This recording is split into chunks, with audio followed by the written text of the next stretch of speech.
On est le dimanche 15 octobre 2023 à Vannes et on va parler avec Yannick Baron qui est né le 26 octobre 1936 et qui donc va avoir 87 ans dans quelques jours et qui est né sur l'île de Groix, dans le bourg de Groix. Oui, entre l'église et le presbytère, à mi-chemin.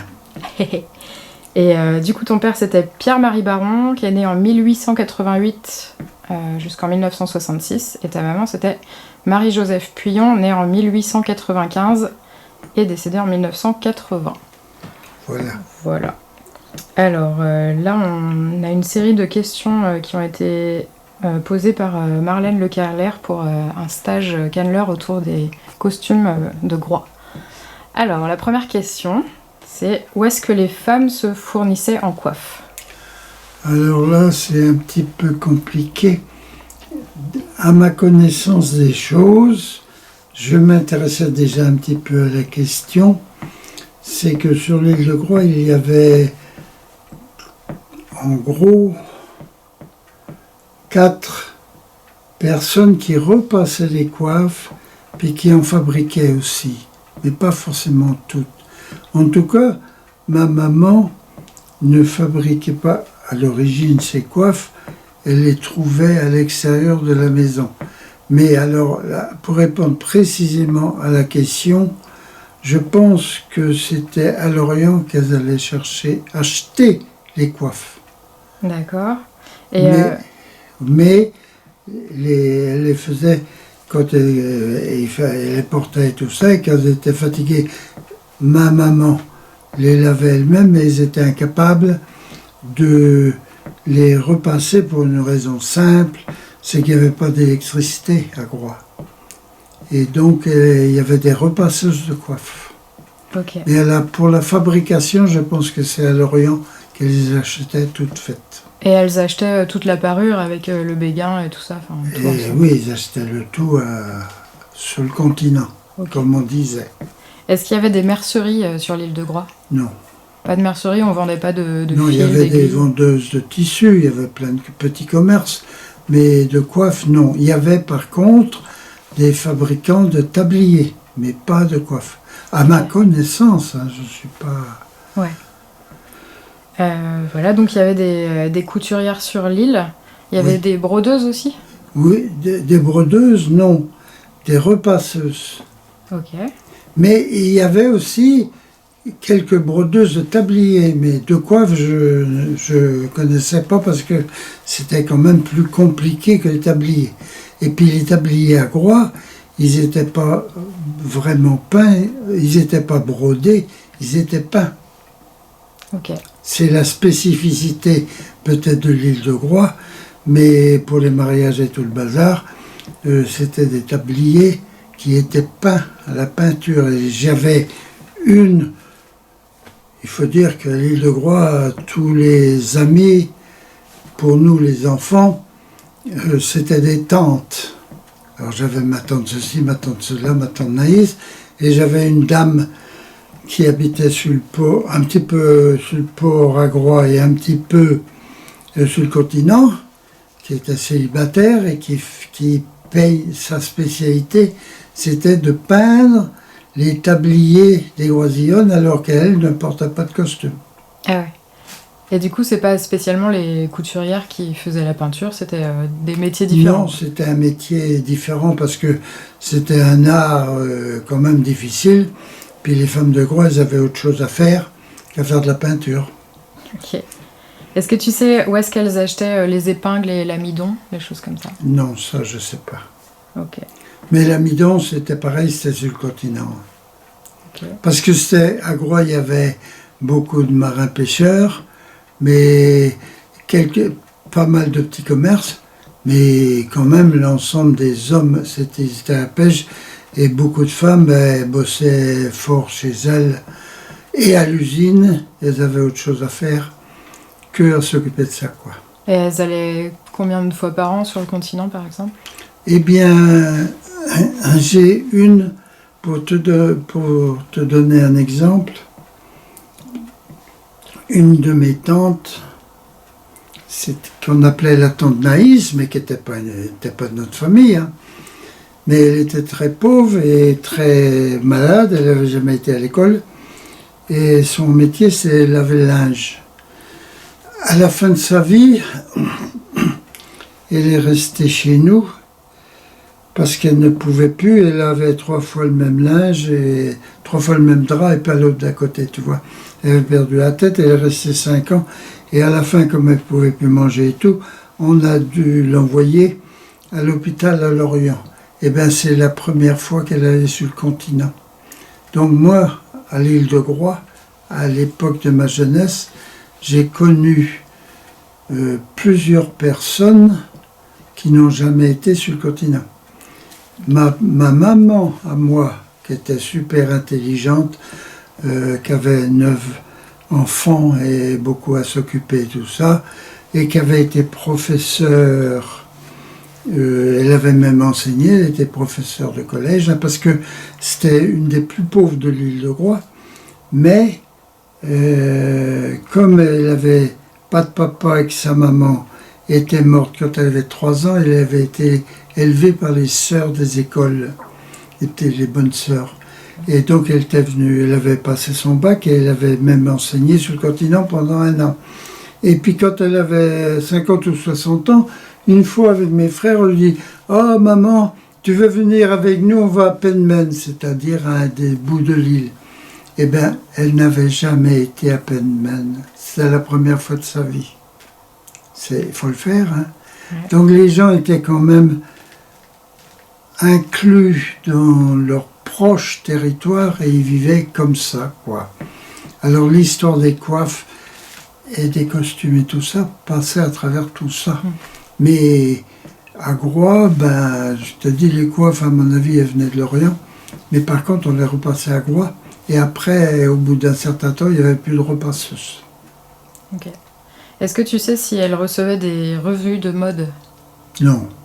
Des magazines comme ça qui venaient du continent? Pas du tout. À ton avis, jusqu'à... Peut-être, je te réponds un petit peu. Dans ma pauvre famille, qui était une des plus pauvres de Groix, moi, quand j'avais 14-15 ans, le journal de l'époque, qui s'appelait Ouest Éclair, le prédécesseur de Ouest France, ben, il arrivait pas le matin, parce qu'il y avait qu'un bateau qui arrivait le soir. Donc il arrivait le soir, et j'allais chercher tous les soirs, après l'école, un paquet de journaux de 300 ou 400 journaux, ou peut-être un peu moins, au bateau, et je les amenais chez moi, et les gens venaient chercher Ouest Éclair chez moi, mais le soir, pas le matin. Est-ce que tu sais jusqu'à quand les femmes portaient la coiffe sur l'île? Bien, moi, à mon époque, c'est de l'île de Groix, quand j'avais 12, 13 ou 14 ans, je peux dire que toutes les femmes de plus de 40 ou 50 ans portaient la coiffe, sauf deux ou 3 douzaines, quoi. Hein. Mais tout le monde portait la coiffe, mais quelques-unes commençaient à la quitter et arrivaient. Alors quand elles arrivaient le dimanche matin à la messe et qu'elles n'avaient plus la coiffe, ah ben tout le monde t'a vu, c'est là, eh ben elle a quitté la coiffe. Parce que dans les gens qui portaient le costume et la coiffe, c'est-à-dire en gros la majorité, il y en avait qui adoraient ça, qui étaient très heureuses de la chose. Mais il y en avait aussi quelques-unes qui considéraient que c'est le passé, puis petit à petit elles commençaient à les abandonner. Donc elles abandonnaient le costume et la coiffe. Elles étaient vues comment, les premières qui abandonnaient? Eh bien, de notre côté à nous, mais moi là, c'est le sentiment de ma famille et puis peut-être des amis, c'était de dire, ah bah tu vois, elle a abandonné, on ne trouvait pas ça vraiment bien. Okay. Il y avait aussi toute une, comment dirais-je, je sais pas le mot, je trouve pas le mot, mais la coiffe, elle portait pas la coiffe tous les jours, elle portait que le béguin. On portait la coiffe pour aller le dimanche à la messe, et puis on mettait tout le costume peint et tout le bazar pour les grands pardons, les fêtes et tout ça, ou la fête des tonniers, ou tout ce que vous voulez. Mais là, c'était vraiment une exposition de la qualité des productions et tout le bazar. Et les femmes qui les portaient étaient très heureuses de bien s'habiller ce jour-là. Est-ce que tu as vu des femmes en costume après la guerre? Ah ben, c'était largement après la guerre. Moi, je suis né en 1936, mais en 1946, j'avais que 10 ans. Ouais. Donc, c'est tout après la guerre. Hein. Ok. Est-ce qu'elle revendiquait une manière différente de porter la coiffe par rapport aux femmes du continent?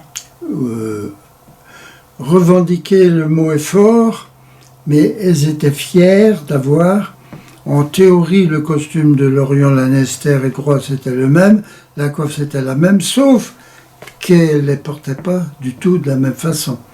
La coiffe de Lorient, Lanester, elle est toute plate, alors que la coiffe de Groix, elle est restée arrondie comme ça et beaucoup plus décorative que la coiffe de Lorient. Enfin, à notre goût, à nous. Donc, ils étaient très fiers de montrer qu'elles n'étaient pas tout à fait comme les autres. Donc, c'est revendiqué, en fait. Oui, quand même.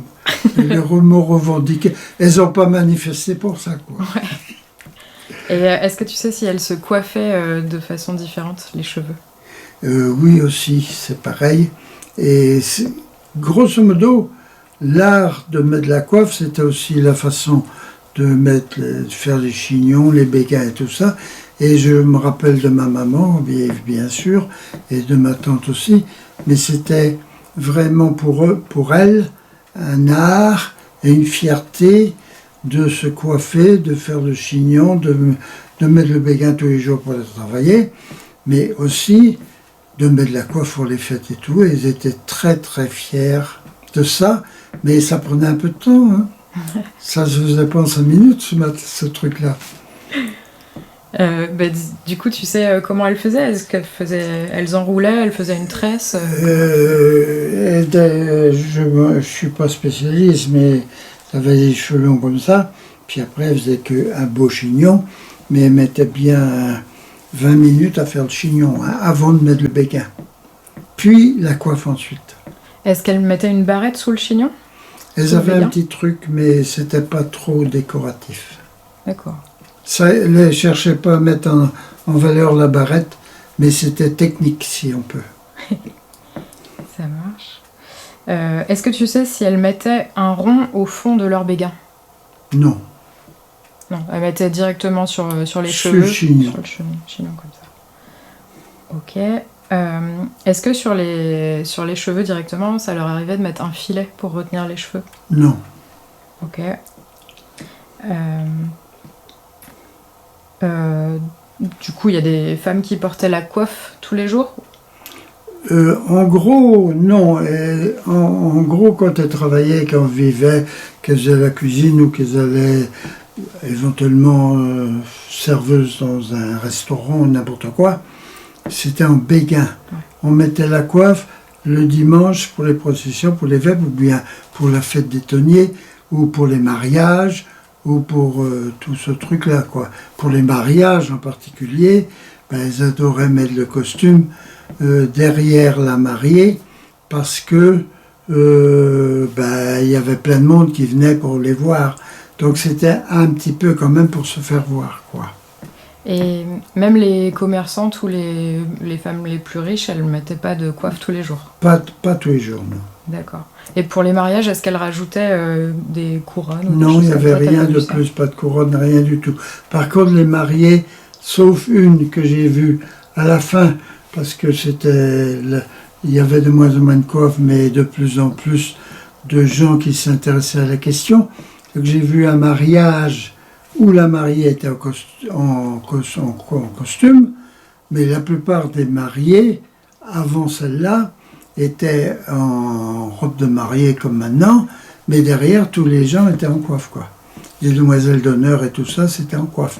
Mais la mariée, par contre, quand il y a une jeune fille qui a décidé de se marier en coiffe, c'était un événement dans l'île, il y avait 200 ou 300 personnes à la sortie de l'église pour le voir. Et t'avais quel âge là? 16 ans. Et tu te souviens qui c'était? Oui, je sais, mais je ne sais pas si je peux. Je me tromperais peut-être. En gros, dans les premières qui commençaient à s'intéresser à créer un cercle celtique. Mais je voudrais pas dire des bêtises. D'accord. Mais il y avait Monique Davigo qui était très intéressée, mais c'est pas forcément elle. Et puis tout un groupe de Logmaria qui faisait partie avant des jeunesses maritimes catholiques qui étaient rentrés, qui l'avaient créé. Et celle-là avait pris une certaine conscience de la bretonité. Et donc c'est une de celles-là qui s'est mariée en coiffe, la première. Mais il se peut qu'en 1940, 30 ou 20, il y en a eu, mais moi j'y étais pas. Bah, ta maman, elle s'est mariée en coiffe d'après la photo là. Ah bah oui, à l'époque oui. Tu peux montrer la photo? Mais j'étais pas né avant ma mère, moi. Ah bon? Voilà mon père et ma mère à leur mariage. Ok. Et alors, ça aussi, ça c'est ma maman. Mais là, mon papa, il avait l'habitude aussi, parce qu'à l'île de Groix, il n'y avait pas de costume d'homme. Et souvent, il avait été dans l'armée du pays voisin, la France, là. Et donc, souvent, quand il se mariait, il se mettait en costume de marin, même s'il n'était plus dans la marine. Parce que ça faisait folklore un peu, quoi. Hein. Mais, comment dirais-je, c'était le jour de leur mariage, et là, il était en costume, mais moi, ce que j'ai dit avant, c'est ce que j'ai vu. Mais j'étais pas là. Et du coup, là, elle s'est mariée avec une robe très longue Oui, alors les robes, j'ai vu l'évolution des robes, parce que ça m'intéressait beaucoup quand j'étais jeune, comme ça, 18 ans, 20... Non, 12, 13, 14, 15, 16, 17, 17 ans. La robe, au début, elle était comme ça, son mariage, mais après, elle avait beaucoup diminué. Et il y avait des débats entre les femmes en costume pour savoir si on allonge ou si on... Mais il y avait une évolution permanente. Hein. Et donc, là, c'est à son mariage, mais 20 ans après, au mariage et au fêtes, la robe avait diminué de au moins 30 ou 40 cm. Jusqu'au genou, presque? Plus bas. Mais il y avait aussi tous les trucs au voilà, là, tu vois. Là, il n'y en a pas, mais quand ça a monté, il y avait aussi des petites broderies. On voyait une bande de dentelle, on voyait le jupon, en fait. Voilà, en dessous, Ça dépassait de la robe? Oui. Ah ouais. Ça dépassait une petite... Comme dans les manches, là. Comme sur les manchettes. Ok. Et je peux raconter peut-être une petite anecdote, parce qu'il y avait quand même beaucoup de conversations autour de l'évolution des costumes et tout. Et puis un jour, ma maman, qui adorait son costume et qui aimait beaucoup ça, puis elle avait une conscience d'être bretonne et de la bretonité, et de la politique et tout, hein. Et il y avait eu un grand débat, elle nous avait demandé, on était 9 dans la famille, hein. Et donc elle nous avait demandé, elle avait hésité pendant plusieurs mois, elle dit, est-ce que vous croyez que je peux changer ça, le petit truc là, dentelle, en y mettant des petits trucs, la même chose mais en nylon. En nylon. Et donc la première fois le dimanche où elle est sortie avec un truc là en nylon, puis au bas de sa robe en nylon, tout le monde a regardé ça. Oh là là, puis ça s'est étendu. Et il y avait le col aussi? Oui, bien sûr, elle avait fait le tout à la fois, quoi. Ouais. Et c'était très joli parce que c'était des petits nylons comme ça, plissés, pliés. C'était plus moderne, mais ça restait très joli quand même. Hein. Et c'était noir ou blanc? Blanc. C'était blanc. Il y a un noir aussi. Tout blanc. Très blanc. Et est-ce que tu as déjà vu des gens porter un capot? Alors, pour ce qui est des capots, c'est la tradition à Groix quand, avant que je vois ça, moi, que j'arrive sur la terre, et pour les morts, toutes les femmes portaient des grands capots, un petit peu comme à Beau. À Beau, ils avaient même des capots blancs et des capots noirs, pour les mariages et les enterrements. Et à Groix, on mettait un capot comme ça. Et je me rappelle qu'une fois, il y a une dame de Leuc Mariotte qui est par là, qui est venue chez voir ma maman pour lui dire, écoute, mon mari est mort et tout ça, est-ce que tu crois que je peux mettre un capot? Et donc elle avait, après discussion comme ça, a décidé de mettre un capot avant qu'il y ait les coiffes de deuil, enfin à cette époque-là. Et donc c'est la dernière et la seule première que moi j'ai vue qui a pendant plusieurs mois porté un capot un peu comme à Beau, tout noir parce que son mari était mort, quoi. Et tu avais quel âge à ce moment-là? Toujours pareil, moi j'ai pas quitté l'île de Groix définitivement, mais je suis resté à Groix faire mes études, mes longues études jusqu'au certificat d'études primaires, c'est-à-dire à 14 ans. Après j'ai été 2 ans à Saint-Jean, à Lorient, et après j'ai arrêté mes études et je suis parti. Mais j'ai passé une année à Groix quand j'avais 17 ans, sans rien faire. Parce qu'après, l'été, j'allais à la pêche au thon et tout ça. Et Groix, j'étais à Groix, j'habitais à Groix, mais je vivais un petit peu partout. Mais par contre, à l'âge de 18 ans, j'ai passé une année à Groix avant de partir à Toulon et à Marseille pendant 10 ans. Donc tous les souvenirs que j'ai des coiffes et tout ça, c'est tout l'avant de mes 18 ans, alors tu calcules toi-même, 36 plus 18, tu sauras combien ça fait. Ça marche. Et du coup, après le capot, elle mettait une coiffe de deuil? Alors il y a que, après l'enterrement, ça c'était établi partout, autant on portait des superbes coiffes comme ça, toute la semaine pour les mariages et tout, et les enterrements et tout, mais quand il y avait un décès dans la famille, normalement le deuil ça durait 1 an. Et 1 an, elle portait alors à ce moment-là, le béguin toujours le même, non, pas le même, un béguin comme ça, sans toutes les décorations, et une coiffe comme celle-ci, rectangulaire, avec 2 petites raquettes comme ça, et voilà, et pendant 1 an, elle portait ça. Donc, ils avaient en quelque sorte remplacé le capot par ça. Mais ça durait 1 an. Après un décès, soit du mari, des enfants, du père, de la mère, un deuil proche, quoi. Ouais. Moi, il n'y avait pas que ma mère qui portait la coiffe, il y avait aussi ma marraine, qui était commerçante, elle était célibataire toute sa vie, et mes voisins, mes voisines, tout le monde portait la coiffe. Il n'y avait que le pharmacien en face, pas lui, mais sa femme, Monsieur Le Billan. Il y avait 2 pharmaciens à Groix. Les 2 pharmaciennes ne portaient pas la coiffe. D'accord. Parce que c'était des gros riches. À partir de quel âge les fillettes mettaient une coiffe? Alors là, je suis pas qualifié pour le dire et tout ça, mais j'ai cru entendre, puisque les petites filles portaient plus de coiffe à cette époque-là, hein. C'était les femmes qui avaient déjà 40, 50 ou 60 ans, mais normalement, on ne portait pas de coiffe, ni de costume de garçon, ni rien du tout, ni à l'école maternelle, ni à l'école primaire, ils portaient, ils mettaient une coiffe quand ils quittaient l'école, en gros c'est ça, donc vers 15 ans, quoi. Elles avaient un petit béguin quand même ou... Oui, elles avaient c'était pas un béguin, c'était un bonnet. Un petit bonnet, mais qui couvrait que l'arrière de la tête. Et qui était attaché en dessous? Oui, attaché en dessous. Et donc à partir de 15 ans, elle pouvait mettre la coiffe, ça n'avait rien à voir avec la communion ou un passage comme ça? À mon avis, non, mais c'était quand même probablement lié à la confirmation. Mais comme à la confirmation à Groix, c'était tous les 4 ans.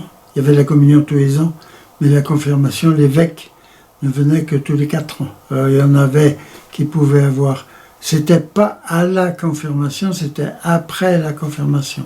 Mais il y en avait qui pouvaient avoir 13 ans et d'autres 15 ans. Okay.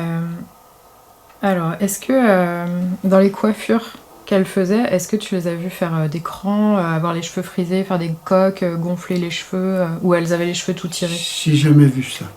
Elles avaient les cheveux tirés. Et c'était tout pour le chignon. Ok. Il y avait une raie dans les cheveux ou c'était tout en arrière? Ça, on ne voyait pas trop parce qu'il y avait la coiffe au-dessus. Non, il n'y avait pas de raie, à mon avis, non. Ok. J'ai jamais vu de raie au mur. Donc ta mère, elle changeait pas de coiffure de temps en temps, elle avait tout le temps la même coiffure? Toujours pareil. Par contre, elle avait une, comment dirais-je, une attention particulière aux coiffes. Elle ne mettait pas n'importe quoi, n'importe quand, pour n'importe quelle fête. Et c'était, comment dirais-je, une préoccupation sympathique pour elle et pour beaucoup d'autres d'être bien habillée et bien coiffée. Tu me disais qu'à la fin, c'est elle qui les faisait elle-même, c'est quoi? Oui, parce qu'à la fin, avant, je crois qu'ils aient acheté à Lorient, ils les faisaient repasser à Groix.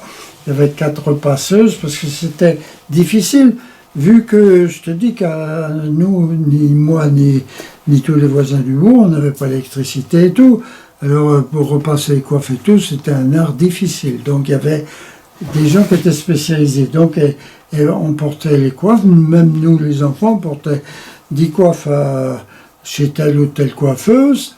Et il y en avait 4 à Groix à cette époque-là, mais à la fin, il n'y en avait plus qu'un mariage. Je me rappelle d'avoir, moi, été porter des coiffes à repasser. Mais à la fin, quand cette dame est morte et qu'il n'y en avait plus, ben, on avait obtenu d'avoir l'électricité, donc elle s'est mise à pouvoir, non pas les fabriquer, un petit peu quand même, mais les repasser elle-même, puis petit à petit, ben, elle s'en est peut-être faite 1 ou 2, mais c'était plutôt par plaisir que par nécessité, quoi.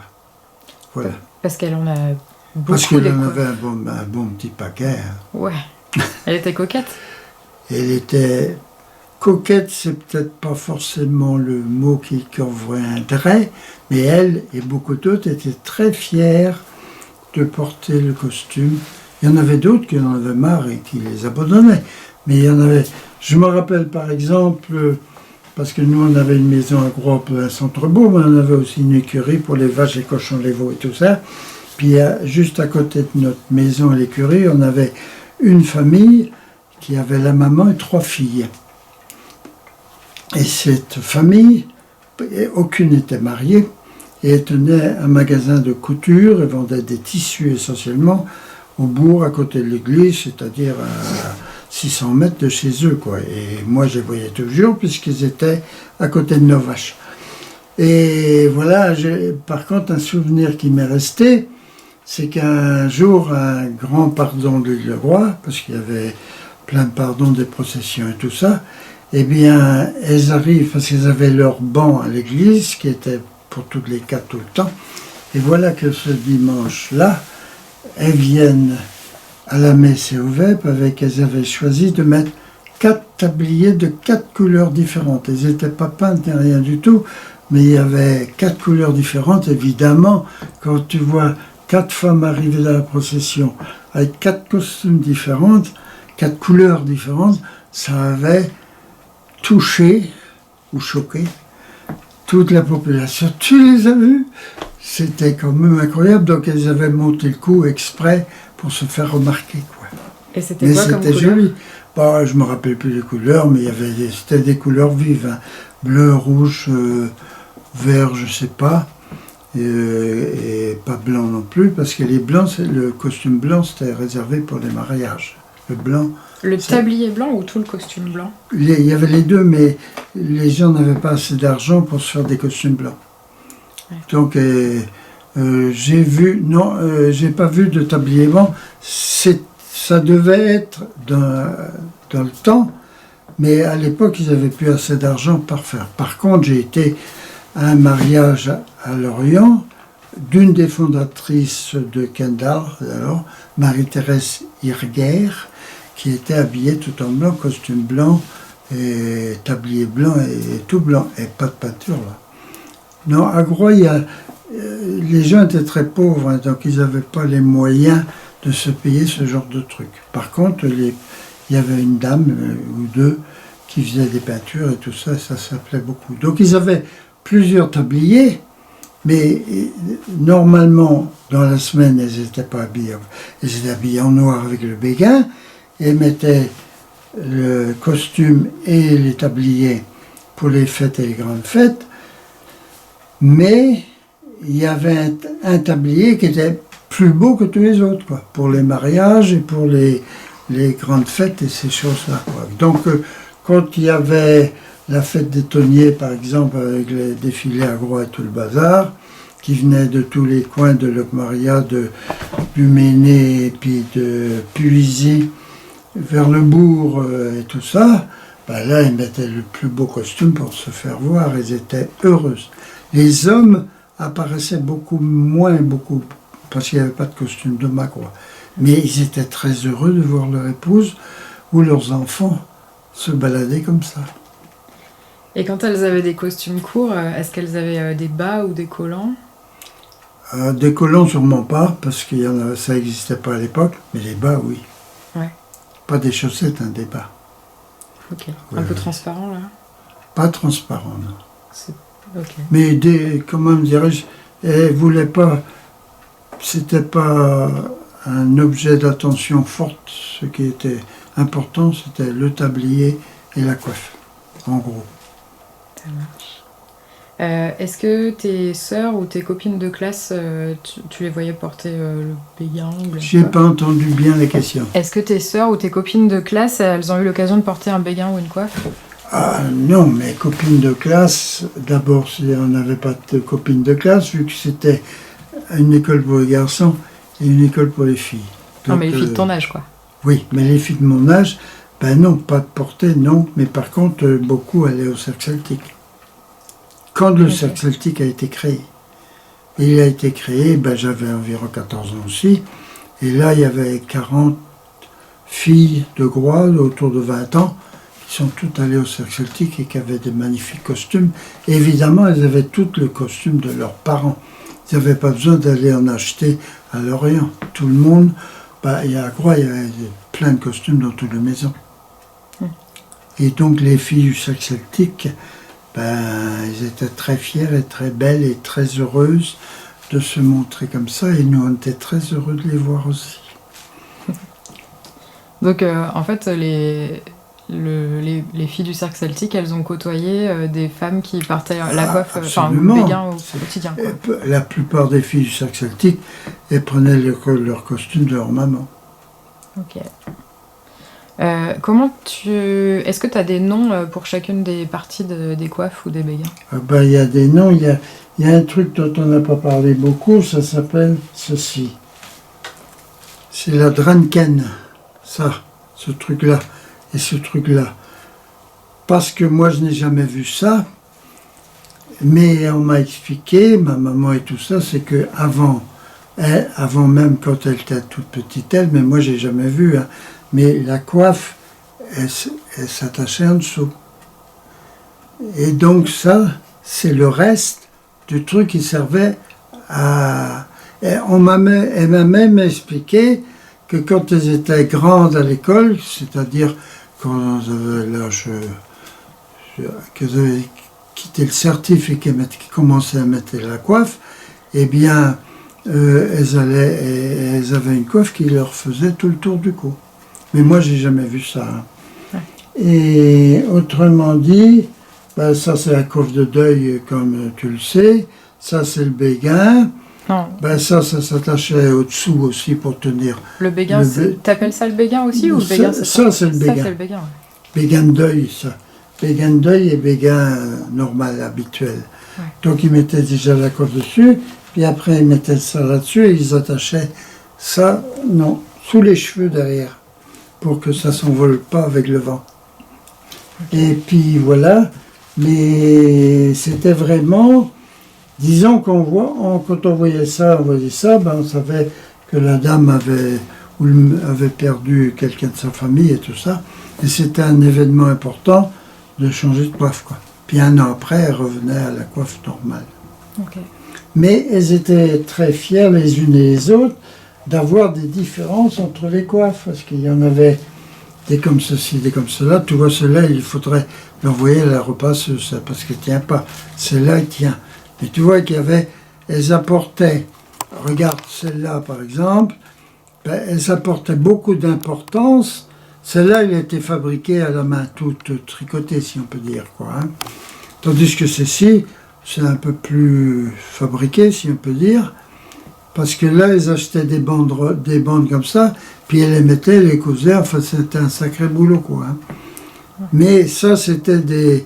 C'est pas... Enfin, ma maman, moi, elle n'avait pas le temps de faire ça, avec 9 enfants, elle avait autre chose à faire. Donc, elle achetait, mais ils attachaient une grande importance à avoir de belles coiffes.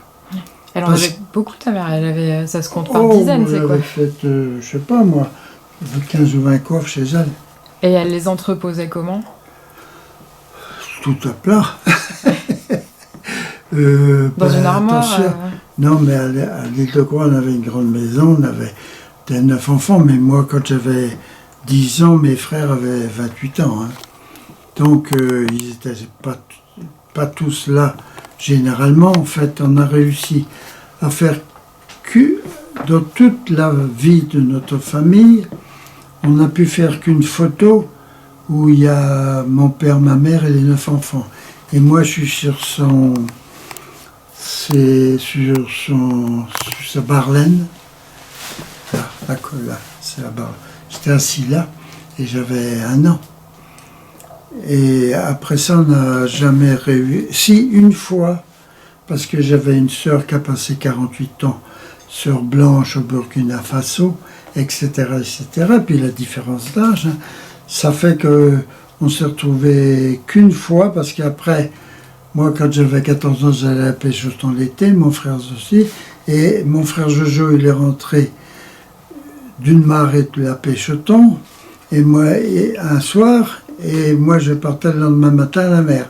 Donc, on a pu faire une photo aussi là, où on est toute la famille ensemble, mais c'est que 2 fois dans notre vie qu'on a pu être les 9 enfants ensemble.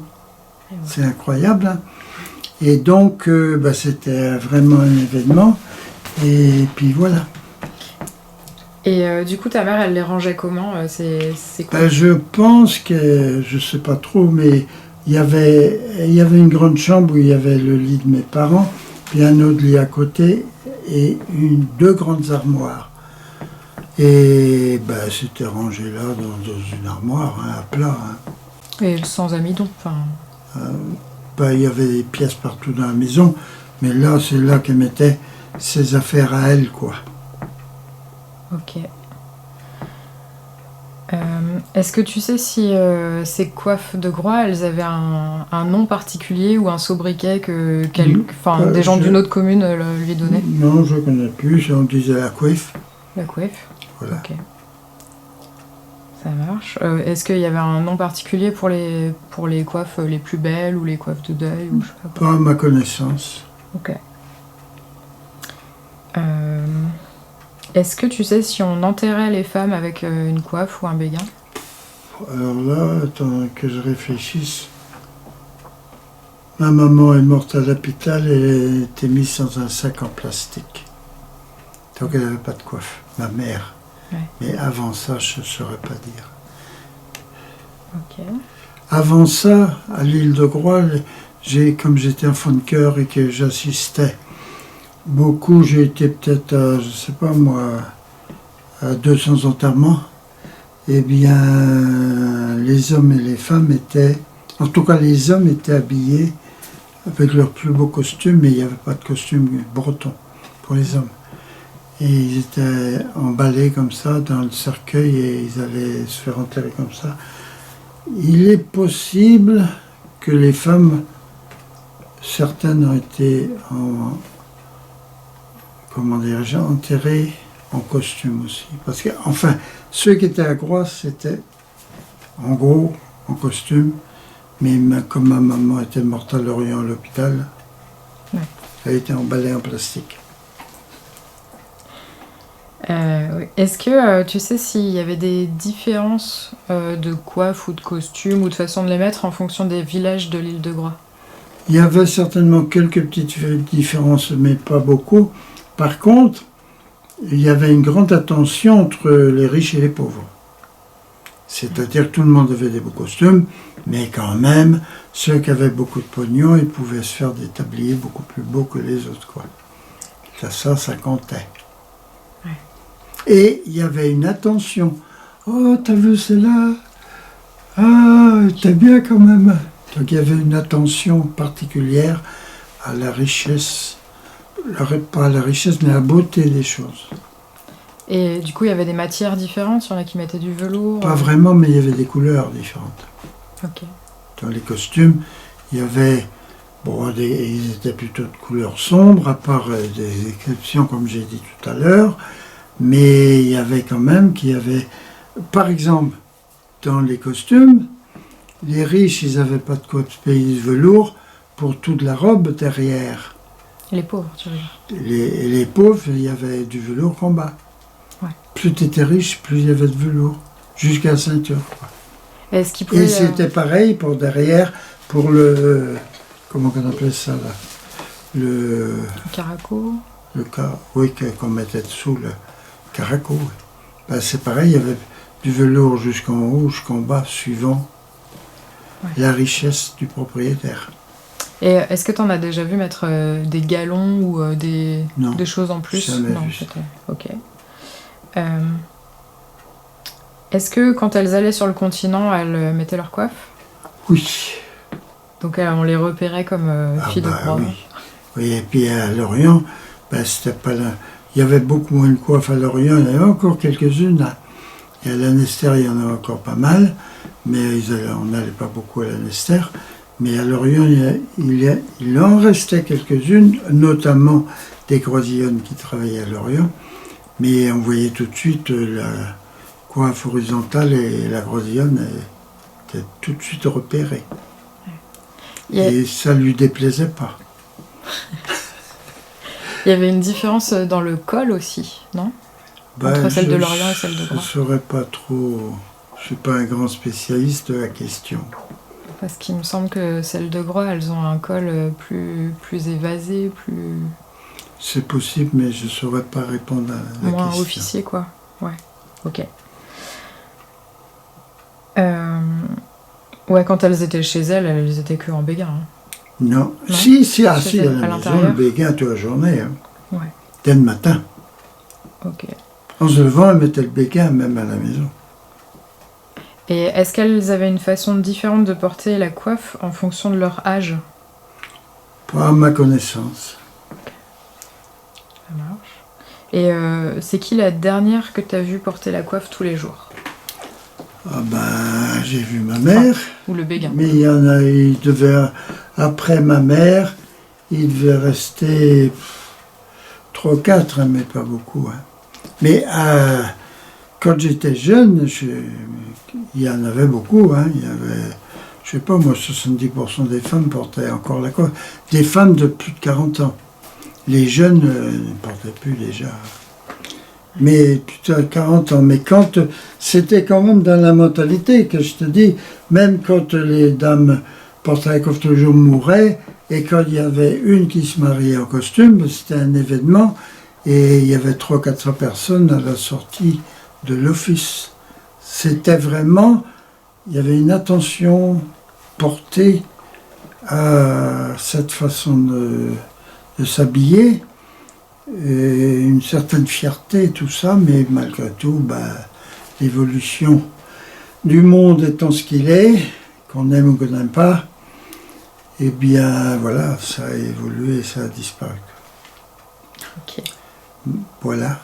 Tu me disais que le cercle de Groix, à l'origine, il avait été fondé par des gens qui avaient... Madame Gravelas.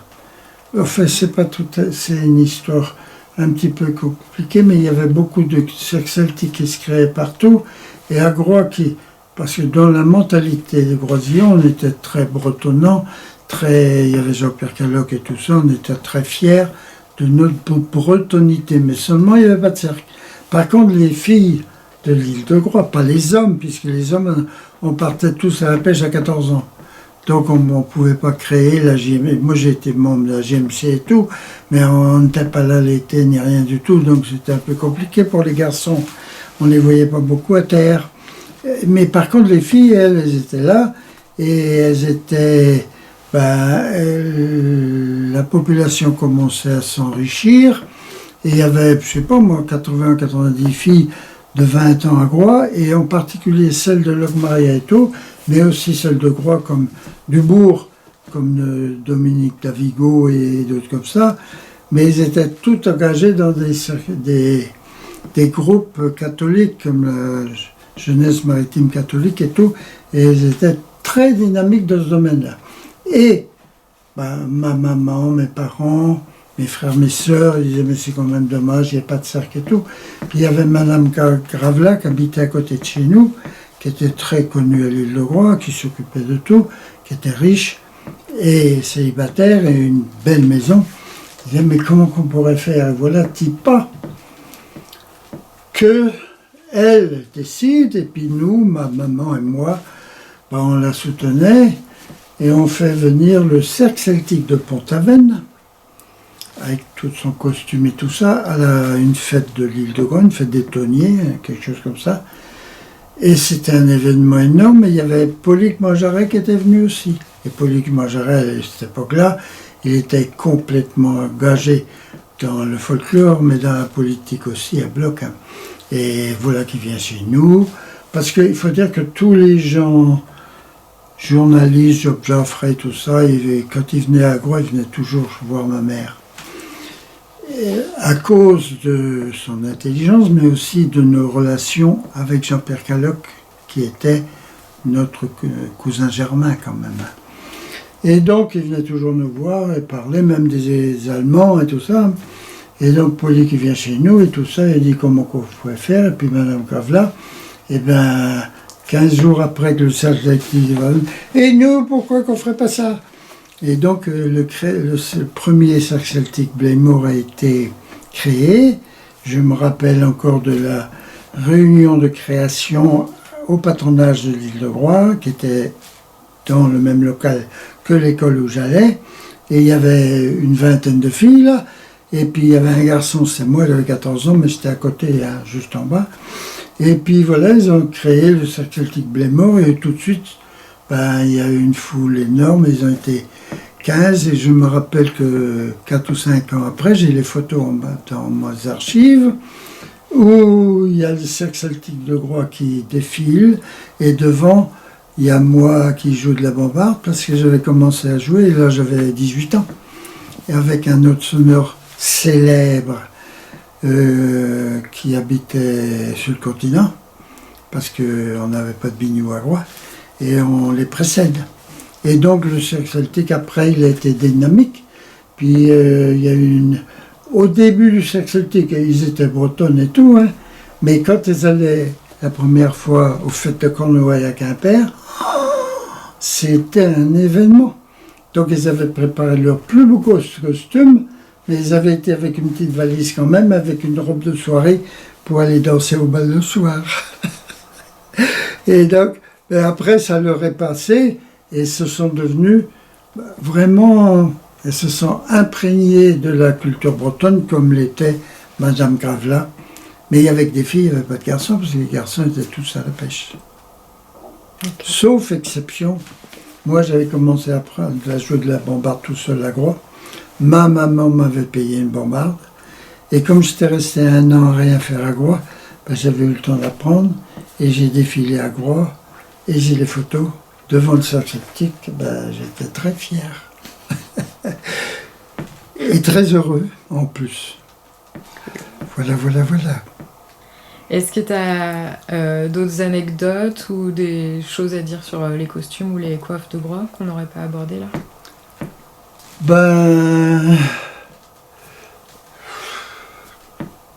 Non, mais je veux dire que le costume et la coiffe, pour les dernières qui les portaient, c'était quand même un élément d'intérêt pour toute la population. C'était pas que pour celles qui portent la coiffe, tout le monde était très fier. Ah, il y a des grosillonnes quand même, quoi. Et donc, c'était un objet de fierté Et non, évidemment, il y en a qui étaient, je ne vais pas continuer comme ça, maintenant, moi j'ai 20 ans et tout.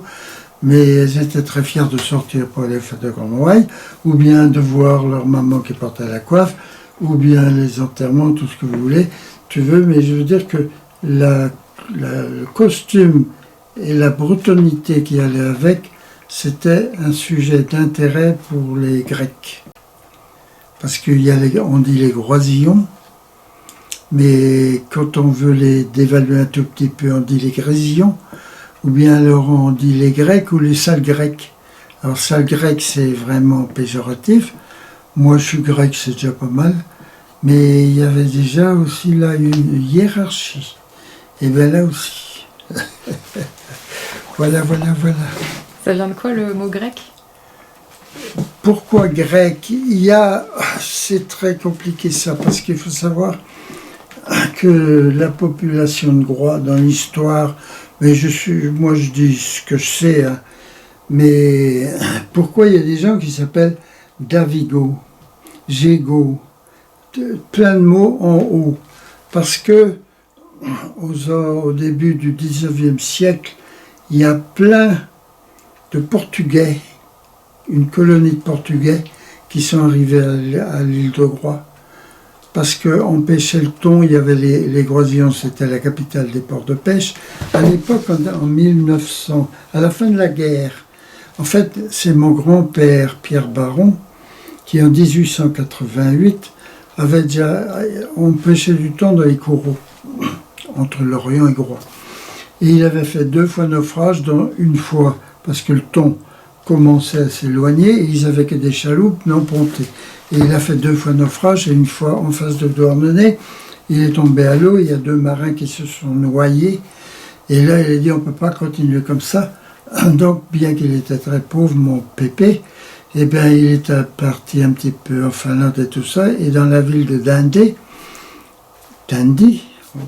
en Écosse, il a trouvé un modèle de bateau, et il est venu, comment dirais-je, à l'île de Groix, il a construit le premier tonnier dindé. C'est pour ça qu'on les appelle des dindés. Des dindis, mais on dit dindé à Groix. Et c'était un tonnier ponté qui, même si l'eau tombait dedans, on ne se noyait pas, quoi. Et ben après ça, à la fin de la guerre de 14, il y avait 326 tonniers à l'île de Groix. Avec 5 hommes d'équipage, ça fait déjà 1500 personnes. Plus 5 usines pour mettre le thon, quand on le ramenait, et tatati et tatata. À la fin de la guerre de 44, il n'y en avait plus que 30. Moi, j'ai navigué sur un 3 ternier dindé et on me dit que je suis le dernier vivant à avoir navigué sur les tonniers dindés. Mais ça, il y a une raison pour ça. C'est quoi? C'est la centralisation.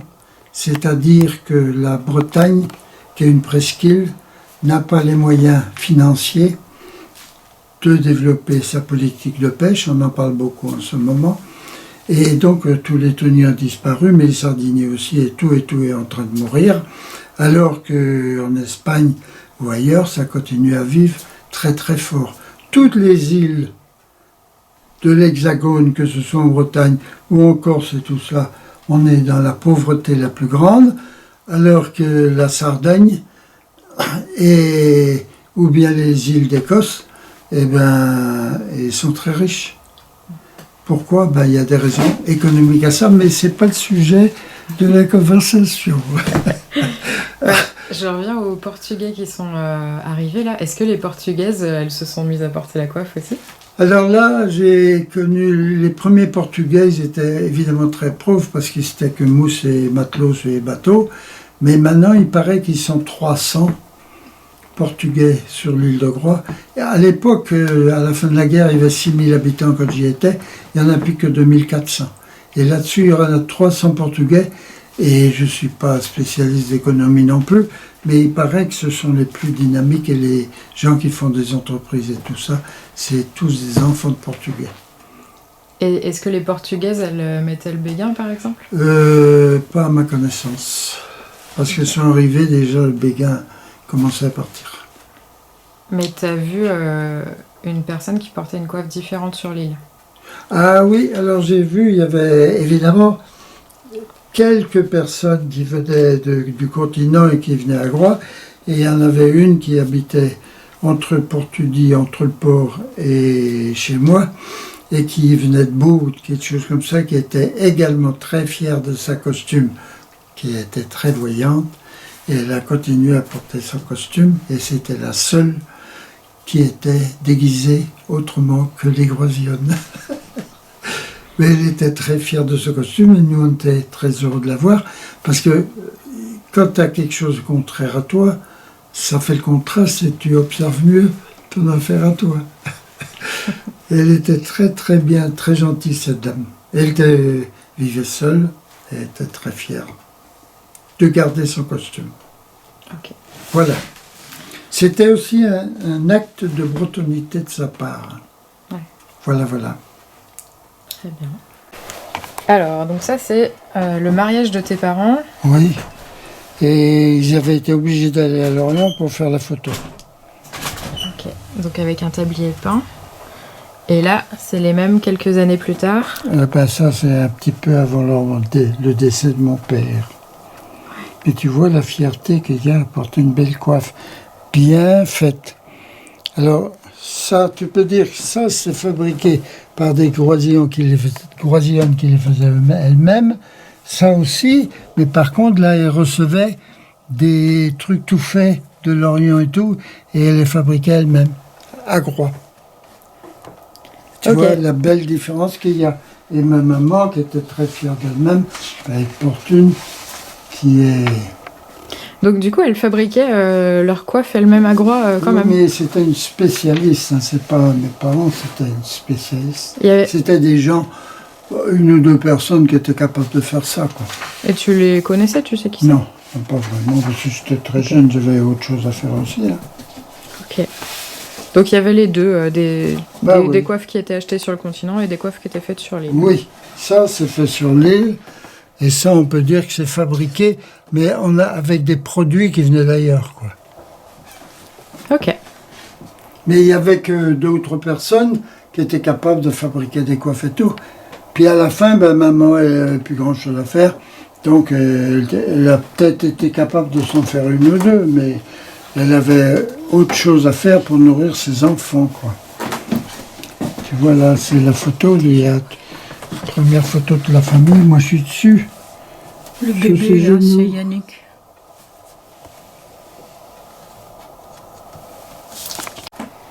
Donc tu disais que tu avais plein de costumes et que vous les avez donnés... J'ai donné une vingtaine au cercle celtique de la plage. Une vingtaine de coiffes ou de costumes? Costumes. Des costumes complets? Peut-être 12, je sais pas, des costumes complets, oui. Ok. Et des coiffes aussi. Mais ils venaient d'où tous ces costumes? Ils venaient d'où tous ces costumes? C'est ta mère qui portait une douzaine? J'ai été dans un cercle celtique et tout après, hein. Ouais. Alors j'ai récupéré plein de choses. Ok.